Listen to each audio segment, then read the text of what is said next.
सोते हुए चंद्रयान-3 के विक्रम लैंडर और प्रज्ञान रोवर ने कर दिखाया एक और कमाल। इस कारनामे को देख अमेरिका को भी विश्वास नहीं हो रहा है।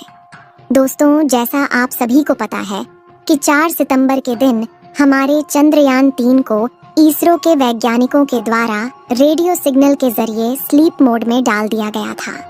इस प्रक्रिया में पहले चंद्रयान-3 के विक्रम लैंडर को स्लीप मोड में किया गया था। उसके कुछ घंटे के बाद प्रज्ञान रोवर को भी स्लीप मोड में डाल दिया गया था।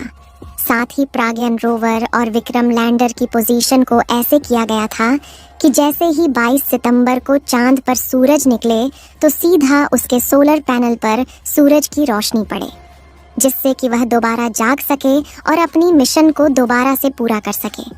लेकिन फिर भी सोते हुए चंद्रयान-3 ने एक ऐसा कमाल कर दिखाया है जिसे देख दुनिया भर के वैज्ञानिक तंग रह गए हैं और उन्हें चंद्रयान-3 के कारनामों पर यकीन नहीं हो रहा है। चंद्रयान-3 ने ऐसा कौन सा कारनामा किया है, इसे जानने के लिए वीडियो के अंत तक अवश्य बने रहे।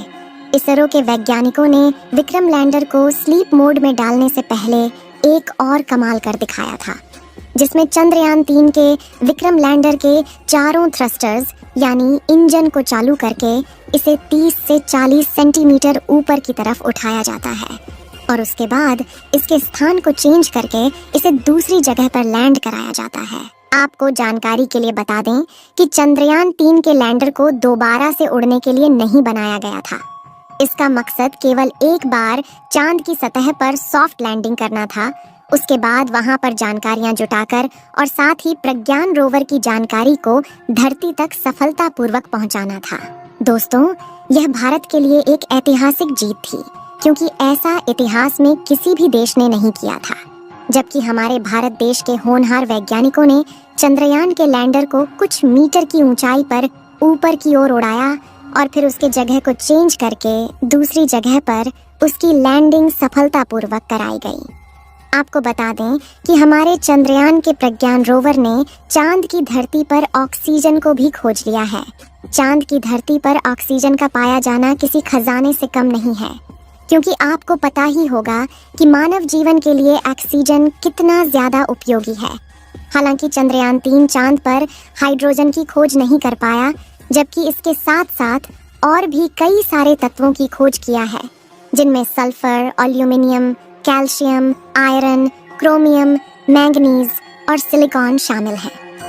दोस्तों, चंद्रयान ने चांद पर पहली बार सल्फर की खोज किया है। इससे पहले किसी भी देश ने चांद की धरती पर सल्फर की खोज नहीं की थी। चांद पर सल्फर का पाया जाना भी काफी ज्यादा महत्वपूर्ण है, क्योंकि इसे भविष्य में मंगल मिशन के लिए ईंधन के रूप में इस्तेमाल किया जा सकेगा।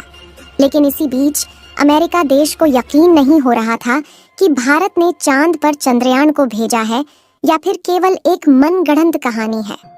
अमेरिका के वैज्ञानिकों में होड़ मची हुई थी कि शायद भारत ने कोई चंद्रयान मिशन भेजा ही नहीं है। इसीलिए चांद के ऑर्बिट में घूम रहे नासा के एक सैटेलाइट ने चांद के दक्षिणी ध्रुव की एक तस्वीर नासा के वैज्ञानिकों के पास शेयर की है, जिसमें हमारे भारत के चंद्रयान को साफ साफ देखा जा सकता है कि वह चांद की धरती पर कैसे खड़ा हुआ है। हालांकि यह तस्वीर जब ली गई थी तब हमारा चंद्रयान 3 सो चुका था और उस समय चांद के दक्षिणी ध्रुव पर रात हो चुकी थी। आपको हॉलो के अंदर जो पॉइंट दिख रहा है वह हमारा विक्रम लैंडर ही है, जिसे साफ साफ देखा जा सकता है। इस तस्वीर को देख अमेरिका के वैज्ञानिकों को विश्वास हुआ कि वास्तव में चंद्रयान की लैंडिंग दक्षिणी ध्रुव पर सफलतापूर्वक की गई है।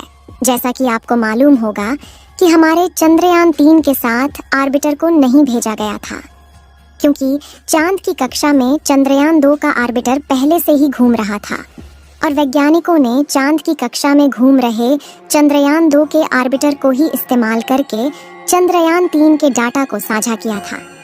इसी बीच चंद्रयान-2 के ऑर्बिटर ने सोते हुए प्रज्ञान रोवर और विक्रम लैंडर की एक तस्वीर ली है, जिसमें विक्रम लैंडर और प्रज्ञान रोवर साफ साफ नजर आ रहे हैं। यह बात भी दुनिया भर के वैज्ञानिकों को हैरान कर रही है कि आखिर जो मिशन साल 2019 में फेल हो गया था, उस मिशन के ऑर्बिटर ने चंद्रयान-3 के साथ कैसे संपर्क बनाए हुए हैं। इस समय चंद्रयान-3 का प्रज्ञान और विक्रम लैंडर स्लीप मोड में है और जल्द ही 22 सितंबर के दिन इसे फिर से जाग कर अपने मिशन को पूरा करना होगा। जैसा कि आपको मालूम होगा कि चंद्रयान के प्रज्ञान रोवर का चांद पर हाइड्रोजन की खोज करना बाकी है, लेकिन वैज्ञानिकों का कहना है कि वह प्रज्ञान रोवर और विक्रम लैंडर का चांद पर पुनः जागना नामुमकिन सा लग रहा है, क्योंकि इस समय चांद का तापमान लगभग -250 डिग्री सेल्सियस तक पहुंच चुका है और ऐसे में चंद्रयान-3 के उपकरण सही सलामत रहे ऐसा हो सकता है। लेकिन विक्रम लैंडर और प्रज्ञान रोवर में बैटरी लगी हुई है, जिस बैटरी को चार्ज होने के लिए सूरज की उपस्थिति अनिवार्य है और इस समय चांद के दक्षिणी ध्रुव का तापमान काफी ज्यादा कम हो गया है, जिससे कि उसकी बैटरी खराब होने के चांसेस बढ़ गए हैं। यहाँ गौर करने वाली बात यह है कि वैज्ञानिकों ने इसकी बैटरी में काफी ज्यादा इंसुलेटर का इस्तेमाल किया है, जिससे कि यह इतनी ठंडी में भी सही सलामत बनी रहे। लेकिन -250 डिग्री सेल्सियस की ठंडी को झेल पाना इतना भी आसान नहीं है। लेकिन फिर भी हमारे प्रज्ञान रोवर और विक्रम लैंडर की बैटरी सही सलामत रहती है तो पुनः चांद पर एक्सपेरिमेंट को शुरू किया जाएगा और इस बार हाइड्रोजन की तलाश की जाएगी। इस समय जो तस्वीर आप लोग अपने मोबाइल फोन पर देख रहे हैं, यह तस्वीर विक्रम लैंडर की है, जिसे चंद्रयान-2 के आर्बिटर ने अपने हाई रेजोल्यूशन कैमरा द्वारा कैप्चर किया है। आपको बता दें कि यह तस्वीर उस समय की है जब चांद पर रात का अंधेरा छा रहा था। इसमें आप देख रहे हैं कि चांद की सतह अंधेरा होने के कारण कैसे चमकदार दिखाई दे रही है। जिस समय चंद्रयान का प्रज्ञान रोवर अपने एक्सपेरिमेंट को कर रहा था, तो उस समय चांद का तापमान 20 से 35 डिग्री सेल्सियस के बीच था। ऐसी में भी प्रज्ञान रोवर को जितना समय मिल पाया, उन्होंने इतने समय में कुछ तत्वों की खोज की और वहां के टेम्परेचर की जानकारी को वैज्ञानिकों तक भेजा था और साथ ही वहां के प्लाज्मा रेडिएशन के बारे में भी स्टडी करके विक्रम लैंडर ने जानकारी दी थी। अब चांद के दक्षिणी ध्रुव पर 22 सितंबर के दिन सूरज उगेगा और सूरज की पहली किरण पड़ने के बाद प्रज्ञान रोवर और विक्रम लैंडर जाग उठेगा। विक्रम लैंडर और प्रज्ञान रोवर के सारे आउटपुट सिग्नल को ब्लॉक कर दिया गया है।